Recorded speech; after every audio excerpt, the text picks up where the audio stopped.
Hi there. Nick, Hi. welcome. How are Good. you? I'm good. 9:10 was such a odd time. For some reason, I thought it was 9:15. So apologies, I'm a little bit late. Right, so everyone's confused. Nick is in California, right? Oh, So I for us, it's noon, a little bit past that's noon. that's true. So hi. Happy to be here and happy to share anything. Did you want to just quickly kick it off? Yes. Yeah, absolutely. I want to welcome you to the Lubin School of Business, and I want to welcome everyone to our interview with Nick Tran. Mr. Tran is currently the head of global marketing at TikTok, the social media platform. Prior to joining TikTok, Nick served as the VP of Brand and Culture Marketing for Hulu. There, he was the lead on the Better Ruins Everything campaign that included a Super Bowl commercial with Tom Brady. He also spearheaded the Hulu effort to crack the world record egg on Instagram and won the first branded spot on the account with 9.7 million followers at the time. Mr. Tran was the former senior director of marketing and head of social media and brand culture for Samsung and worked for Stance Socks as VP of marketing. He has a BA in history and psychology from UC San Diego and went on to get his MBA in marketing and digital strategy from UC Irvine's Paul Merage School of Business. At the age of 38, Mr. Tran earned the prestigious Forbes under 40 under 40 award and also received Ad Age's 40 under 40. Wow, those are a lot of accomplishments. Nick, welcome to the Lubin School of Business. Thank you. Two things that made me feel older than I like to remind myself of. One, I rarely get called Mr. Tran, so that was like a very interesting way to be introduced. And then the call out of my age.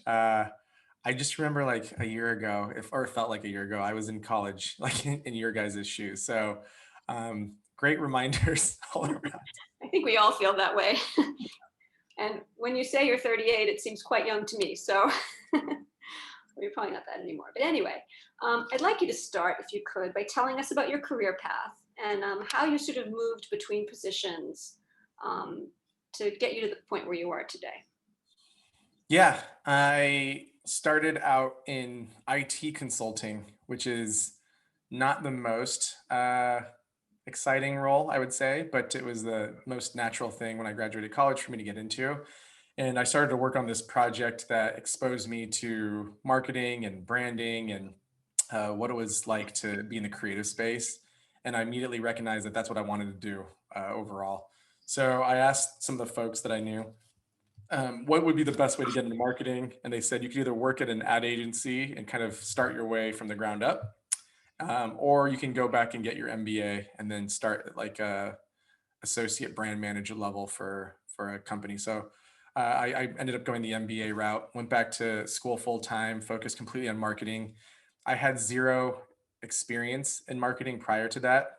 So I really just wanted to soak up as much as I could.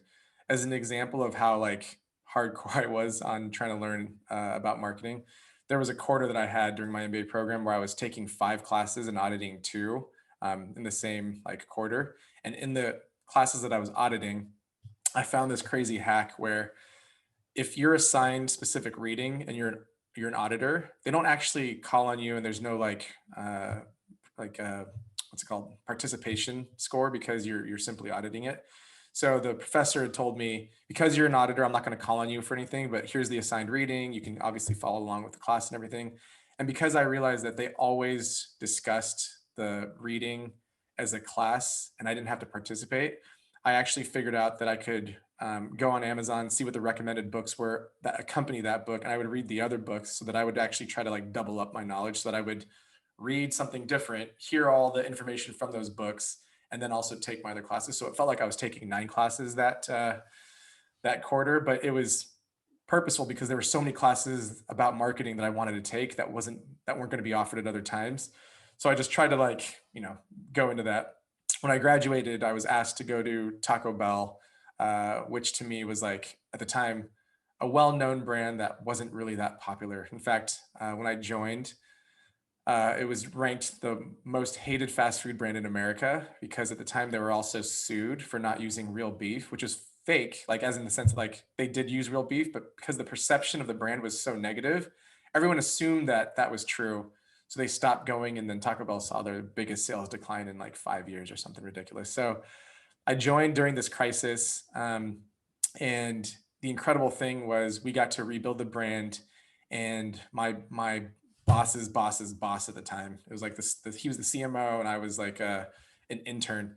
He said, "Would you like to just work on the social media?" And I was like, "Sure." And his whole thing was, we don't really know what to do with it. And social media isn't a big thing for the company. Like we focus on TV and print and all these other things.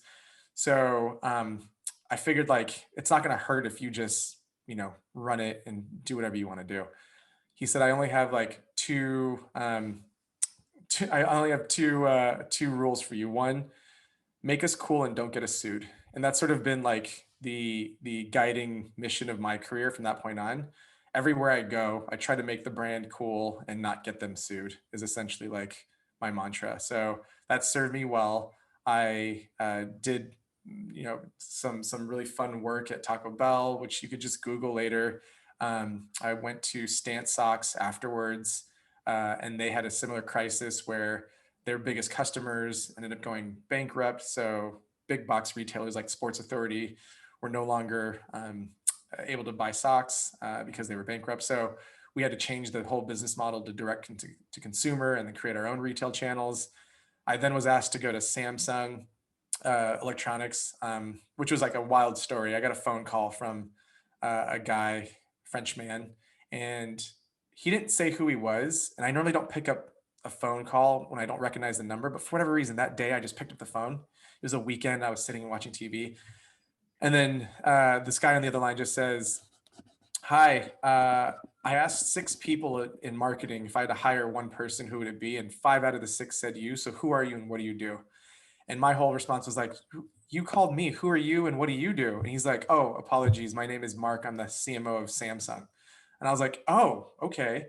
So I told him what I did, my philosophy on marketing, and then he basically said, "You'll hear from us soon." And then the next day, I get a call from HR that said, "What do you want to do? Where do you want to live? What do you want to make?" And I told them these three answers, and then didn't realize that that was that, and started working at Samsung 2 weeks later. So I would say that like I've never been driven by uh, money or by titles or by anything. I just want to continue to do cool stuff and not get brand sued. And by focusing on that and just like really, continuing to find innovative ways to bring marketing to life, I've been asked to go to different companies and honestly haven't applied to a job since that first internship at Taco Bell. After Samsung, and I dealt with this crisis there too. So that's like a thread throughout my career. But if you guys remember, maybe 5 years ago, Samsung phones were catching on fire. So I joined, and then that happened, and you couldn't get on an airplane without someone going on the PA and announcing, if you're the owner of a Samsung Galaxy Note 7, you need to leave the plane or turn your phone in for proper safekeeping because of the battery and all this and all that. I remember at the time Mark was like, "I bet you regret joining Samsung." And I was like, "No, this is going to be the best time ever." And he was like, "Why?" And I was like, "Because if things were going well, we wouldn't be able to do anything. But the fact that like phones are catching on fire, like we're going to be able to do some really cool stuff." So we actually like reinvented the brand and found a way forward. Um, I take all those opportunities in my mind that seem like, "Oh my gosh, why me?" Uh, Almost with this mindset of like, I hit the lottery again, because it's in those moments that you're really able to like redefine what a brand is and what a company is and propel your career in a way that you never imagined. And it's like a no lose situation, because worst case scenario, you don't turn the brand around. You can always blame that crisis for being such a big deal that like it would have been impossible for anyone to be able to do it. But luckily, we turned the brand around at Samsung. I was asked to join Hulu, and then within 2 months of joining Hulu, it was announced that it was acquired by Disney. And so the CEO told me, "You have about 18 months to define the Hulu brand before it gets absorbed into the greater Disney, like, machine." So we went out and we did everything from Hulu has live sports to some of the other stuff that you might have seen in market. So anyway, worked at Hulu for a couple of years as well, under Disney for 6 months of that time, and then was asked to join a small company that I had never heard of called TikTok. And at that time, I said no. I was like, "No, I'm good. Disney's a huge machine. I can do a lot of fun stuff here." And then 6 months later, I get a call back, and then TikTok had become from a brand I never heard of to like the most relevant brand in culture. And they basically said, "Hey, we really want you to come on and take on this head of global marketing role. Like, we've talked to a lot of other people, and we still think you'd be a great fit. Can you at least talk to us?" So I remember talking to the CEO and the founder, and quickly realized that it wasn't just like an app for teens around like dancing and lip syncing. Like there was a lot more to it, and they had this vision to really do some incredible stuff. So I basically said, "Yeah, I'm in. Let's do it." So I've been here for a year. I head up the global team. There's like I don't even know 100 something different countries that we're in. I have team members around the world, and essentially we are, right now evolving what the brand is and what it means to people. But you can probably imagine like the user base is massive. I think we've surpassed our 2.5 billion download like a few months ago. And we're continuing to see our numbers increase. So it's been quite a fun ride over the last 10 years or so. So wow, it's quite a story and really a testament to your success and your skills. So TikTok is this global phenomenon, with lots of users. What is the vision for TikTok, and how does it fit into the social media landscape? Like, Yeah. I don't really see us as a social media platform. So I know that's a little bit like nuanced, but you tend to go to a social network or a social platform to connect with the people you know. So Facebook, I use it to find out if it's someone's birthday today, right? Or like Instagram, I'm checking up on like my friends and seeing like what crazy adventure are they on now, or whatever it might be. Or I go on Twitter and it's like following the people that I think are witty and funny and all that fun stuff. The way that people use social platforms, if you think about the verb that they typically use when they talk about the platforms, it's always the word check. Like that's the verb that they typically use. Like I check Instagram, I check Twitter, I check Facebook. The verb that we see that people use with TikTok is watch. So I watch TikTok in the same way that they say I watch Netflix or I watch YouTube or I watch TV. So I see us more as an entertainment platform that's powered by the community and less of a social network platform. Because if you followed your friends exclusively, like if that's the only group that you followed on TikTok, you'd be bored out of your mind, because I hate to say it, your friends probably aren't that entertaining. But once you see all these other channels or all these other accounts of people that are like really entertaining, you start to realize watching TikTok is just like watching Netflix or any other TV program. You just follow the people that you want to watch, and you're entertained for hours. Also, if you look at like the engagement numbers, it's ridiculous. Like people don't just sit in and check TikTok because they're not in looking at something quickly and then they dip out. They're actually on for like segments that probably are equivalent to what they do on TV. So those nuances are why I don't see us in the social platform space. I see us more of a entertainment platform that's powered by the community, in the same way that Airbnb isn't a social platform. They're a hospitality platform, but they're powered by a community as well. And then same thing with like Uber or Lyft. They're not just a taxi or a car service. They're doing that in a way that's powered by the community. So I see us as kind of evolving entertainment by being powered by the community and being a more similar business model to Airbnb and like Uber or Lyft than being more like Facebook or Twitter.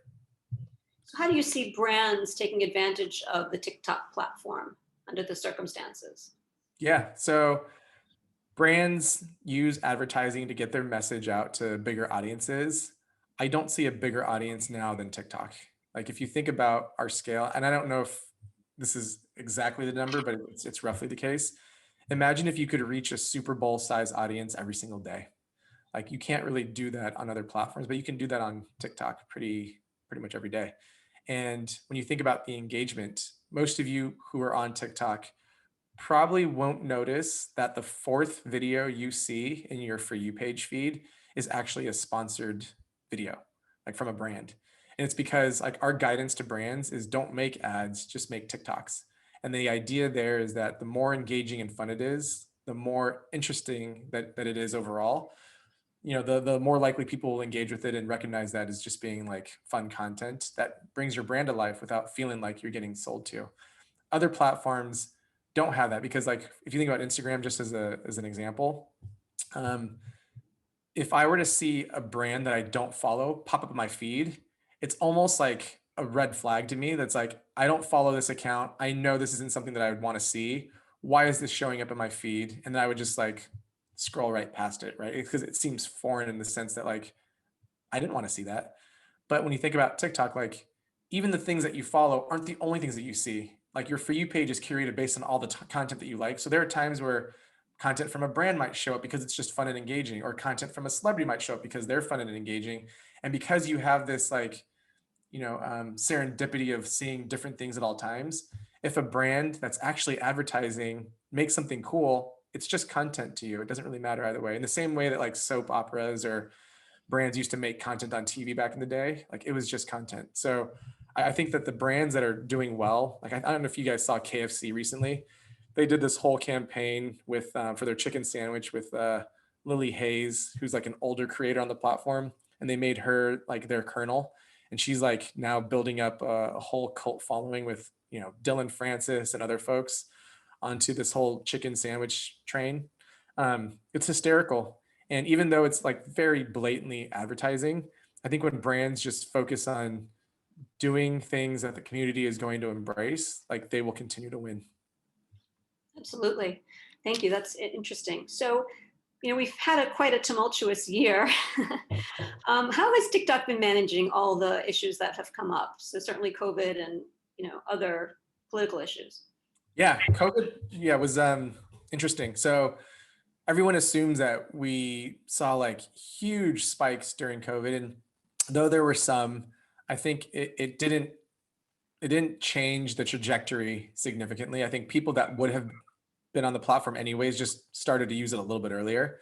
But the thing that we found that was like really incredible, or at least that I found, was that the TikTok company is incredibly generous, and they're very supportive of like community driven efforts. So while you're hearing things like, Amazon donated, I don't even know, like $100 million to COVID relief, and YouTube did like 50 million or whatever the numbers were, like without even batting an eye, like our founder put together a $250 million fund from the company to support COVID relief globally. And he wanted to specifically target um, the medical sort of like frontline workers with like PPE and all the necessary supplies that they needed. But he also recognized that a lot of like younger kids were not going to be able to go to school, and that a lot of them relied on school for their meals. So he specifically told us like, I want to double down on like Meals on Wheels and No Kid Hungry, because I think there's going to be a bigger issue here in the near term. So we raised like millions of dollars and like donated millions of dollars to these types of funds. So from the pandemic side, like we wish there was more that we could do, but from my perspective, like one company donating $250 million plus putting up a $125 million advertising fund for small business to come back online when they were ready to, were things that just kind of showed the real humanity within the company overall. When it came to the political stuff, it was funny because like during that time there was so much like goodwill that like the company had generated without even like focusing on that, because people were just like, oh, this is great, like TikTok's doing all this. It was sort of like surprising to me that the US administration took a very like hard stance against us a couple months after. So first they were like, thank you for this like donation to all these great things that are happening here, and support and all this, by the way, we're going to want to like try to ban you. And so that was sort of like, we were blindsided to a degree. I think in the end, though, it wasn't anything that impacted the team or anyone overall. Like we just focused on continuing to inspire creativity and bring joy, and not worry about what was happening outside because it was out of our control. And fortunately, like nothing really happened with that. It ended up just being like like headlines. And I think the courts actually deemed those executive orders unlawful, anyways. So there was like no action on our part other than just keeping our head down and trying to find new ways to bring joy to people. Yeah, I hear you on that. So, but people are to some extent concerned about privacy and data collection. So do you guys have a policy on that, and how does that work? Yeah, we were one of the first platforms to actually provide a transparency center that allowed administrators and government officials and press to like actually go in and find like the way that what data was collected and how it was used and all this stuff. And I think that was one of the first things that we really wanted to push and try to drive. um, from a data collection privacy standpoint, I don't know the details of that all that, but I can safely say from a TikTok perspective, we don't have ties back to our parent company when it comes to the TikTok platform. So we're owned by ByteDance, which is a company based in China, but TikTok itself operates outside of China. In fact, TikTok, the app, isn't in China at all. So we have a separate sister app that's there so that we can have like a separation in terms of like the data, the privacy, the servers that they're on, and all that stuff. Even at one point, we actually pulled TikTok out of Hong Kong because Hong Kong technically is part of like China now.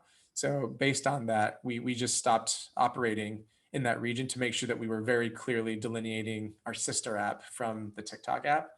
So from like a privacy and data collection concern, I'm I'm like willing to sort of like say this here.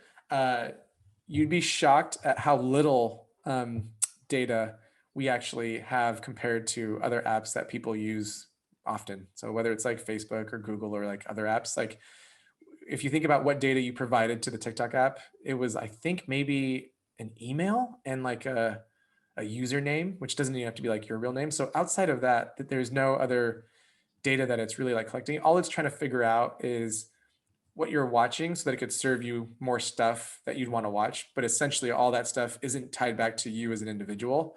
So it's not something that like we spend much time trying to uncover. So the perception that like we have all this data on you and all of this stuff is going to be like sent back to another foreign entity is sort of just like all false claims that we've just been able to ignore for the most part from our side.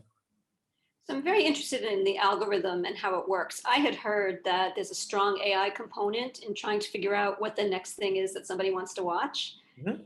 Can you give us some insight on that? Yeah. So most of you are probably on uh, Instagram. So like just take that as an example. You only see the people that you follow. So it's basically a social graph. And the recommendations that their algorithm will provide to you is based on if you like someone's photo and you follow them, they're more likely to then surface into your feed.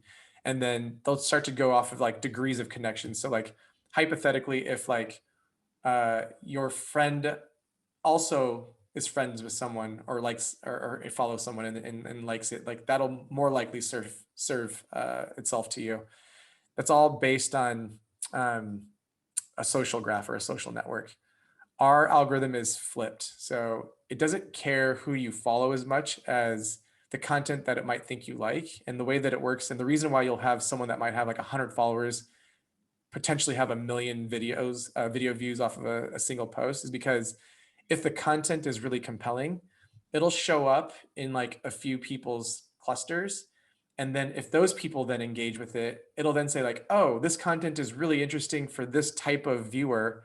Let's get that in front of more types of viewers like that. So then that content will then like scale. So it's almost like a domino where like each time another domino falls, more dominoes will then fall until it gets to the point where like a domino doesn't fall. Then the algorithm says like, okay, we've realized that this is the ecosystem of people that will most likely like the content, and then it stops there. So the content graph, it doesn't reward you based on like how many followers you have. It rewards you on how good your content is, which is why you see so many people just break out and go viral or end up getting a lot of views off a single video. So that's been really fun and interesting to see as other platforms try to now like mimic that because it is a very powerful way to bring content to people. It's totally fascinating and so different from some of the other things that we've seen. I want to pivot now and talk a little bit more about careers. And we've got a lot of students on the Zoom, and I'm sure they're interested to know, like, what do you need to know? What kind of skills do you need for a career in digital marketing? What would you recommend students think about? Yeah, I would say Digital marketing is starting to not be a thing anymore in the sense that it's just marketing. Like if you think about marketing, you're marketing to people who are native, like digitally native. So the lines are really blurry between like quote unquote digital marketing and just like marketing overall. In terms of marketing overall, there's been a bigger push to infuse the creative with like insights and data and more research. So I do think that the marketers of tomorrow will probably be more uh, able to quickly look at data, distill insights from that data, and then leverage that to determine the best approach for their creative campaigns. I think the impression that people might have from shows like Mad Men about how like creative advertising was done in the past is sort of like a very like outdated approach. Like I can tell you from my perspective, like I'm not sitting in like a penthouse suite overlooking the New York skyline, sipping whiskey in the middle of the day, taking naps, and then just dreaming up the next Heinz campaign. Like that's not my life at all.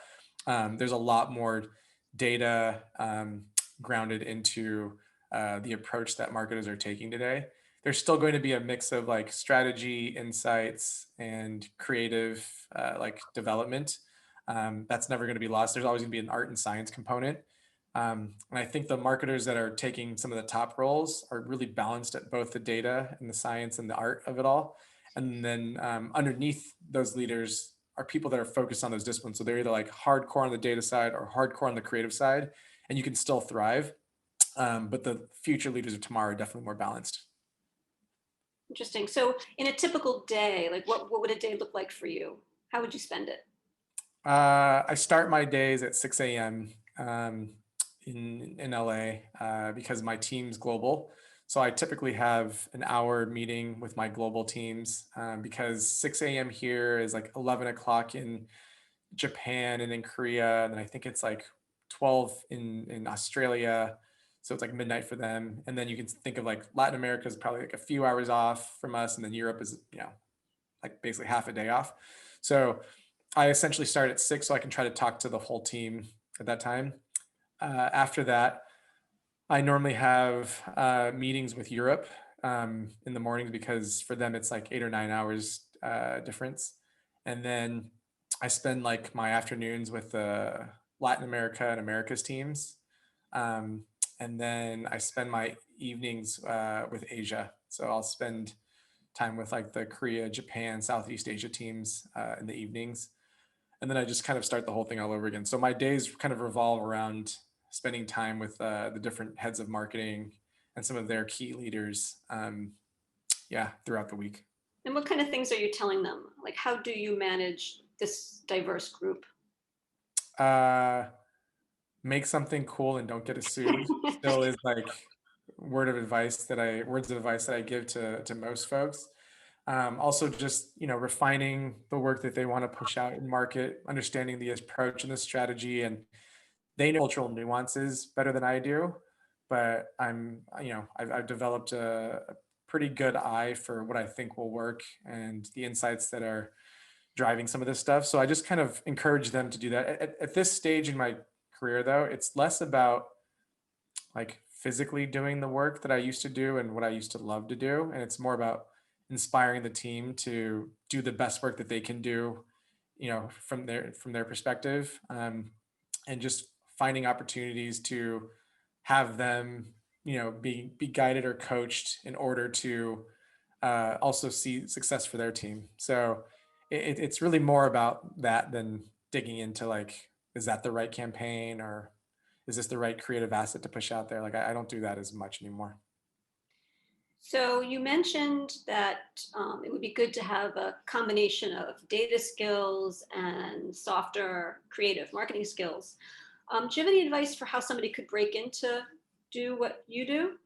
Maybe not at this point, but maybe when you were an intern at Taco Bell and what students Yeah. should consider? Yeah. I think just being, always thinking about being a student, having that mentality, because I took that social role at a time when I didn't even know how to really use social media. But because the opportunity presented itself and it was something that I could actually lead, being so early in my career, I jumped at it, even though at the time it wasn't important. I don't think anyone realized how important it would become in the like total realm of marketing. So being open to opportunities and saying yes, especially at the things that most people are saying no to, it gives you like a pretty, distinct advantage. And I think like digging into and learning as much as I could and just staying like a step ahead of everyone made it appear like I was the thought leader expert in that space, even though I wasn't by far. So like if you think about it, social at the time when I jumped in at Taco Bell was so new that most brands weren't using it properly. And by just like thinking, okay, if I just do this a little bit differently, I was basically like, call it 1 month ahead of the curve. But that 1 month made it so I was ahead of everyone. And even though I was just learning what social could do, because everyone else was as well, the more that I learned and the more that I like dug into it, and the more time I spent, I was just able to become like the quote unquote expert on it before others were. And that gave me like a big advantage. So I'd say the more that you have this mentality of like learning and doing the things that other people might overlook, that's definitely an area. If you're talking about like actual skills, I think analyzing data, whether it's through statistics classes or whether that's through anything that allows you to like look at big data and draw insights from it, that's probably going to be like the most useful tool that I've seen marketers have today. And on the creative side, it's just expanding, what you're interested in. So if you like art, try to figure out ways to be, creative and express that creativity through that medium. And if it's through sports, like if you're a big sports fan, like how can you find ways to be creative in that world? Like there's always opportunities to like be creative, and you'd be surprised that like all these things ultimately connect back to marketing at some point, because marketing is just taking things that are relevant in culture and allowing brands to like find opportunities to like weave their story into them.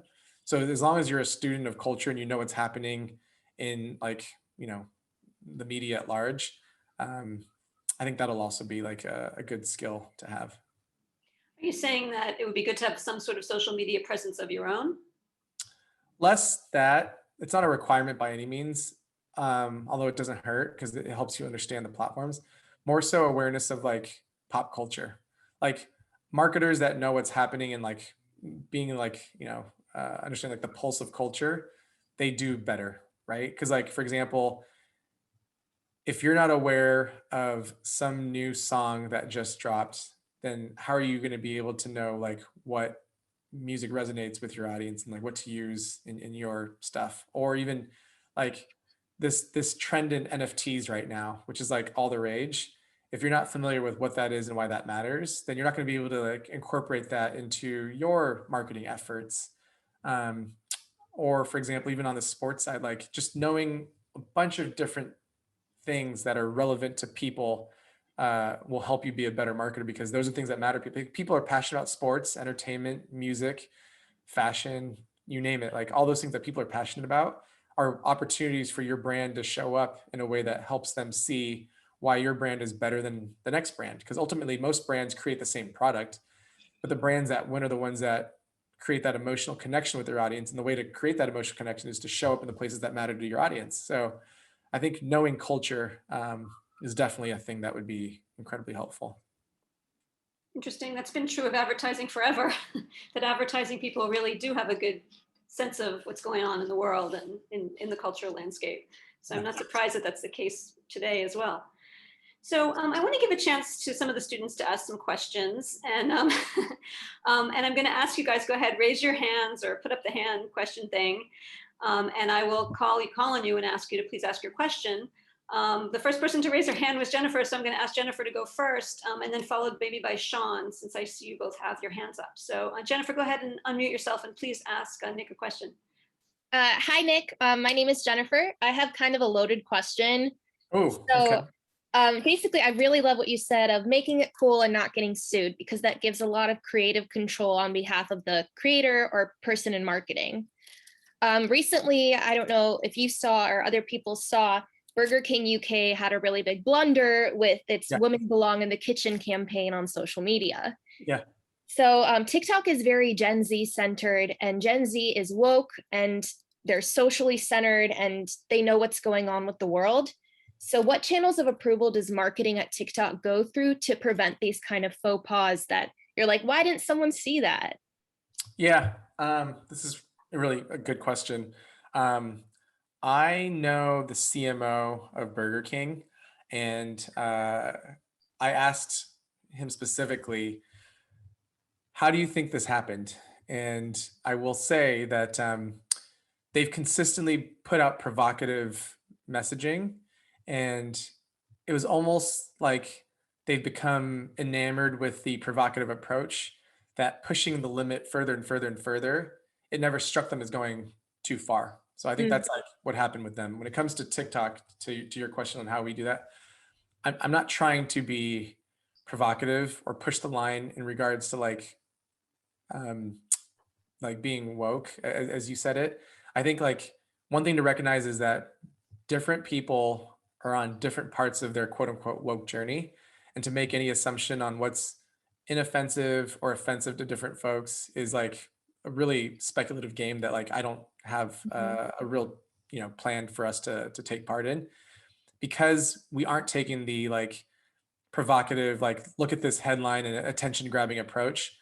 We're really able to just focus on what's inspiring creativity and bringing people joy, and then doubling down on that. So if you look at our creative, it's like Nathan Apodaca longboarding down, drinking ocean spray, listening to Fleetwood Mac, right? And Right. it's like sea shanties from Nathan Evans in the UK, and then doing all that stuff. And it might be like Olivia Rodrigo doing driver's license and having the community rally behind that song and then do their interpretation of that, right? So I don't think we'll ever need to have so many like checks or filters, because I'm not pushing our team to take the like sensationalized headline grabbing approach. It's more like find the emotional connection that you think will resonate and then like deliver that at scale. And even with that said, like we did a big push for Black History Month, and specifically I told the team like this isn't like a 1 month thing. Like we need to double down on areas that need our support like year round. And like obviously we've seen a lot of issues in the API community. And in my mind, it's not enough for us to then say like, okay, we did Black History Month. Now let's move on to API and like focus all of our attention there and then move on to like the next thing. Like I think of it as more of like a snowball. Like these are all underrepresented groups that have been impacted by systemic issues like for a longer period of time. And one thing that we were able to do is like not take the light away from one group and then just put it on another, but think Right. of it more as like a candle that's lighting more candles and then hopefully like brightening up the whole room. So by that regard, like I don't think our team is even in the mindset to make those faux pas, because we're not trying to like steal your attention away with something that's just like headline worthy, if that makes sense. So like you'll never see a TikTok women belong blank. Like that's just not something in our ethos to try to even promote or push out there, even if it is getting clicks. Like that's not the game that we're in.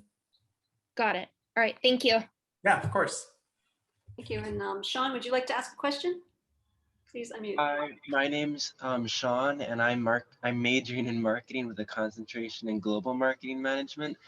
And I find it fascinating how you got to where you are today. And my question is, given that TikTok is the main platform for creators to create and influencers to influence, how do you think Snapchat spotlights $1 million a day commitment to creators and the most viral video competes or compares, moreover, with TikTok and its near $1 billion creator fund? Yeah. So I don't know if the creator fund was is being used in the way that it was intended to be used. And I think similar to the Snapchat spotlight situation, people seemingly have a passion to create. And when you try to put a value to that, it almost feels like it changes the motivation on why people are doing it, and it shifts like the content overall. So I don't know about Spotlight as much other than like what you just mentioned, but at least from the TikTok side, like the idea was to try to provide a monetization opportunity for the creators, because we know the time that they spend to create this stuff, and we don't want them to not benefit from something.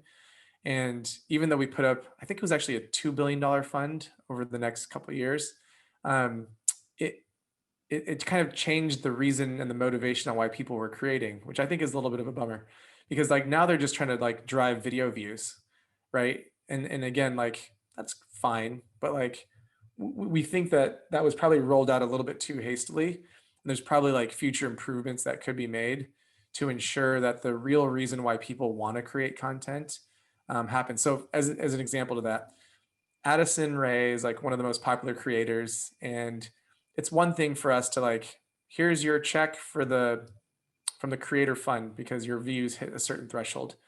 You know, we've been able to talk to her, and I found out she was working on a project to be in a movie. So she's doing the remake for She's All That, which is like a movie back in the day. It's called now He's All That, and I found out that Miramax was producing the movie. So I have a bigger mission to get behind our creators and their projects overall. So we reached out to Miramax and I talked to the head of the studio and I said, listen, you're now using Addison as like the star in your new movie. How can I help? And at first it was like, well, we'd love to have you uh, pay for a sponsored integration. We can put TikTok in it. She could be a TikTok influencer. I was like, yeah, that's fine. Like, I don't really care about that. TikTok's pretty popular already. But like, if it sounds like you need some money. So how about I co-finance and co-produce the film? And he was obviously like, yeah, that sounds great. So we ended up co-financing and co-producing the film. And it was like beyond the creator fund. Like, I just want to make sure that I give the opportunity to our like creators to to showcase their creativity even outside of the app, right? So even if the movie does incredibly well, like I don't technically profit from it, but like I love the idea of being able to like put a stake behind someone that we know has helped our community so much and let them do something that they otherwise wouldn't have been able to do. So like I'm taking more of that approach and not looking at the $1 million a day from Snapchat versus $1 billion fund that we put together. Because once you just throw money at everything, it becomes an arms race. And like then Facebook or Instagram will come up with like a $3 billion fund, and then so YouTube will do like a $5 billion fund, and it never ends until you recognize that that's not why people are motivated. Like it's not always about money, and I think that's the key that we're starting to crack. Got it. Thank you so much. And I agree. It's with the authenticity of the content rather more the monetize. I can't speak. Monetize. Yeah. Monetization, yes. Thanks, Sean. Zhenya, would you like to ask a question? Yes, I do. Hi, Nick. My name is Zhenya. So my question is that over a year ago, Instagram introduced Reels into their field, which is kind of similar to what we watch on TikTok. So my question is, what was TikTok's approach to keep the viewers on TikTok rather than go to Instagram and watch Reels? Yeah, great question. I would say that initially it was oh wow, that product looks very similar to ours. Like it's almost identical. And then we recognized right away that like, is that going to be an issue? And then the answer ultimately was like, no, probably not. And it's because they're still built around a social graph. And for them to switch over to a content graph was going to take some time. The other issue that we found that was going to be really interesting was that I don't go to Instagram for that. Like I actually liked going to Instagram to see pictures. And once they changed that and they added this, like I don't know if it happened to you all, but in the midst of them transitioning to add reels, I couldn't find how to post a picture. Like I was literally like looking, I was like, if I push this button, it takes me to reels. Where's the button to just post content? Like it was just such a weird, clunky experience. And we recognized that they overloaded the features and it became a little bit like unclear on what their focus was actually meant to be. And it's because they were just trying to chase the engagement numbers. So ultimately we saw no real impact. And even now that they've like refined it a little bit more, their community isn't really like what our community is. And even YouTube Shorts, you could claim as another example of someone that's coming in and doing the same thing. It's not the same thing unless you have the community. And it's the same reason why like Google Plus never took off. Like I couldn't transport all the friends that I had from Facebook and then put them onto Google Plus, even if I wanted to, because people are like, nah, I'm okay with Facebook. So with TikTok, like people have built up such a big audience, they're not going to abandon TikTok to go to one of these other platforms and then rebuild everything. So you have this like network effect that's essentially too strong for people to try to like leave our platform. So we haven't really seen too much impact from that. But one thing that it did prove though is that the way that we deliver content is highly engaging and something that every other platform feels is important for them to try to figure out. And if anything, there were a lot of, so there's more users on YouTube and Instagram globally. Can you imagine what it's like when they think that they're building a bridge to try to bring TikTok users over to them, only to realize that they're bringing more Instagram users over to us? Because people who didn't really understand short form video that were like, I like Instagram, it's so easy and clean, it's all these pictures. They're now seeing short form videos like, oh, this is actually really fun. As soon as they then go to TikTok to try it out, they're like, oh my gosh, this is way more fun because there's more creators, there's more content, there's a better algorithm. Like, it's going to be interesting to see what happens when they start to realize that by creating that, they just expose their whole community to something that's better than what they initially had. It's a great view of competitors. And thank you for the question. Very interesting. Bujana, would you like to ask a question? Yes. Hi, I'm Brianna. I've really enjoyed what you've had to say so far. I really especially liked your focus on following your interests and your passions to see wherever that'll take you. And you mentioned, undergrad and grad school. How did you realize that it was marketing that you wanted to keep learning? You said, you felt like you were taking 9 courses at one moment. And Yeah. that's amazing. It's such a thrill to take so much information at a time. What was it about marketing that you were like, this is the one? Yeah, I don't know what it was, but like when I was in 3rd grade, I thought I wanted to be an ophthalmologist. And my dad brought home like videos of intraocular lens surgeries for me because I thought that that was what I wanted to do. And I would watch those and think to myself, like, this is what I want to do when I grow up. I took a calculus class and then an organic chem class in college and realized I don't want to do this at all. Like, even though I thought I wanted to do this from 3rd grade on, it was like testing a little bit of what it takes to be a doctor immediately made me realize, like, nope, not for me. I then thought, like, oh, I might want to be a lawyer. So I took this whole pre-law path. I took the LSAT, and honestly, like, I did really well with tests. So it was always easy for me to like be able to get into certain things. And then I went to intern at a legal department for a major corporation, and they put me in a room, stacked a bunch of contracts, and said, like, read through these and provide notes. And I was like, this is 95% of the job. Then, like, no, not for me.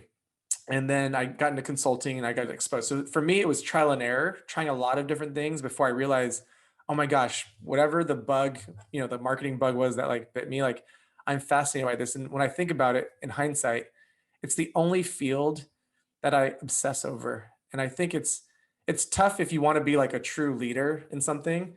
If you're not obsessed about it, it's tough to win because somebody else will be obsessed with it and they're going to learn a lot more and a lot, more quickly than you will, which will put you at a disadvantage.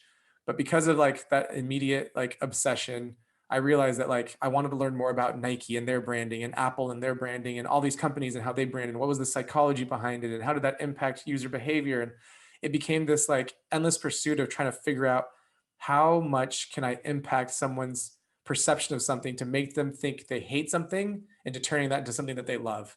So that like drive became my like mission, which is why like in the future, I don't necessarily want to be in the corporate life forever. Like I want to go back to teach all the stuff I've learned to give everyone like a head start that I didn't necessarily have, because I do think there's a code that could be cracked on figuring out what makes someone love a brand.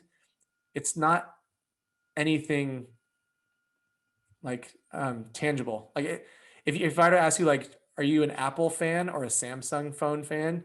Most people say Apple, and you say why, and they try to justify that reason.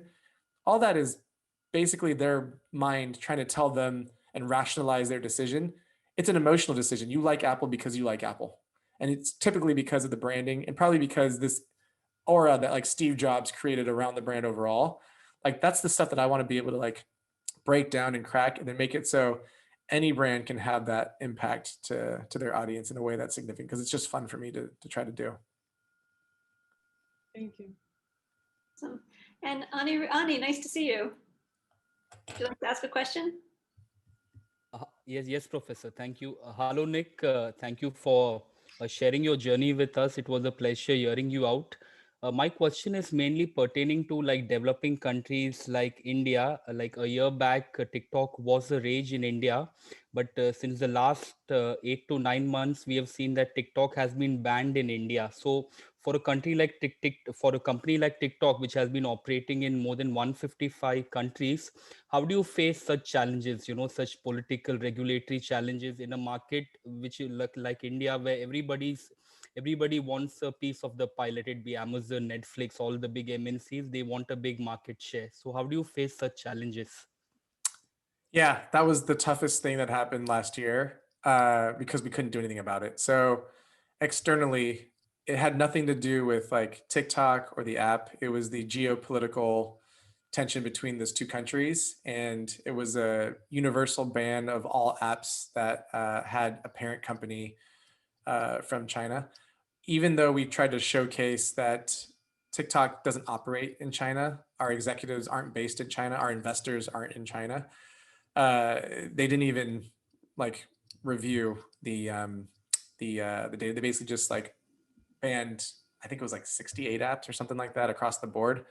So it was just one of those things where because you can't really do anything about it, you just try to, keep your head focused on other things and move on. The team in India has been one of the best performing teams to date. And I was pretty devastated that like, there was no more app for them to work on. We tried to redeploy a few of them to other roles within the company. But ultimately, that was probably the thing that I lost sleep over the most, just because everything was going well. It was the most successful country. The team was performing at a very high caliber. And because of external factors, we couldn't do anything to stop that ban. So again, it was just like an unfortunate situation overall. Very good question. And Julie, would you like to ask? Hi, Nick. Thank you so much for taking the time to talk to us today about your journey. So I just had to ask, as head of global marketing for TikTok, what is something that you're looking for, or like the top 3 qualities that you look for when you're onboarding someone to your team? Yeah. Just passion. I think you'd be surprised at how much passion wins. Because again, if you're passionate about something, you'll be obsessed over it. And if you obsess over it, you'll learn more than others. And even if you're not as knowledgeable at the time, you will be quickly. So that's probably like the biggest thing. Um, and then being pretty clear on like what you want to do. Like, I think it's really fun for me to talk to interns or like new hires and ask them what they want to do. The ones that are all over the map and say like, I'm interested in this. I typically see that they're so unclear on what they want to do that they're not able to like really move ahead in any one thing. Whereas the ones that are just like, I am obsessed over like research, or I love creative, or I love strategy, like they really excel in those areas. So I think focus is probably like another thing that I look at. There's no tangible skill that I think is required to do the job, because one thing that everyone has an advantage of in marketing is that you've been marketed to your whole life and you have an idea of what works and what doesn't work. So to teach the background on what works and what doesn't work and why that's the case, it's not the hardest thing for people to crack. And if I were to, put this in a course outline, you could probably see there's like 4 insights that drive most decision making. You could see that like doing something around building a cult like brand has value. And like there's all these other things that like tricks that people can learn and eventually figure out. So it's less about you need to have a discipline in this or you need to have experience in that. It's really just personality traits that I think we can tease out from people that make us recognize that that could be a good marketer down the road. Okay, I think we have Thank time you for, so much. Of course. sorry, I think we have time for just one more question. And Rashab, do you want to ask something? Yeah, that'd be awesome. Thank you, Nick. Hey, how are you? I was just wondering, what other brands or like small companies are you keeping an eye on besides TikTok that pique your interest? Yeah. The only brand that I actually watch because I think they do cool stuff that's small is Liquid Death. It's literally a water brand. They make canned water. It's nothing new or innovative. There's no electrolytes. There's no flavor. It's literally just water. But their whole branding is just like super aggressive. And if you think about all the other water brands, it's always like pristine looking with like green backgrounds or like Fiji or Avion. It's like from the mountains of whatever. This is like just like ridiculously over the top, like heavy metal sort of like punk vibes. And their whole mission is to reduce the world's plastic, because plastic, even though it's recyclable, only 3% of, I think, the plastic gets recycled and made into the bottles, whereas like aluminum cans are infinitely recyclable, and they actually use like 70% or 80% of like recycled aluminum back into like new cans. So like their mission is like death to plastic, and this idea of like murder your thirst and like all these different things. They even did like a baby name generator that was just like over the top, where if you named your baby whatever it was like, you know, Killmonger or like just like ridiculous names, and you showed it in your birth certificate of your kid, they'll give that kid free water for 18 years.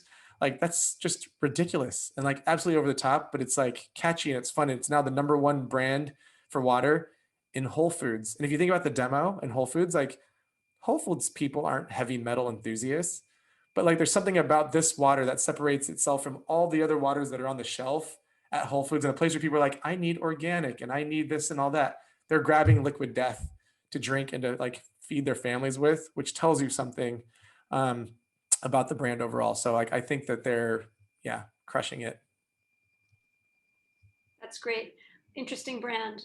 We should all go out and get liquid death. You should. Thank you. Yeah, of Thank course. you so much, Nick. This has been incredible insights for us. We've really learned a lot from you, and this has really benefited the students and the faculty. And we really appreciate you coming to join us today, even though you're running this giant global operation. We appreciate you making time for us. Of course, of course. So, I don't know how we can continue to stay in touch with you. Perhaps if students have more that they want to ask, they can get in touch with me or with the marketing department, and we can take it further. But thank you again very, very much. Of course. Thank you, everyone. All right. Bye.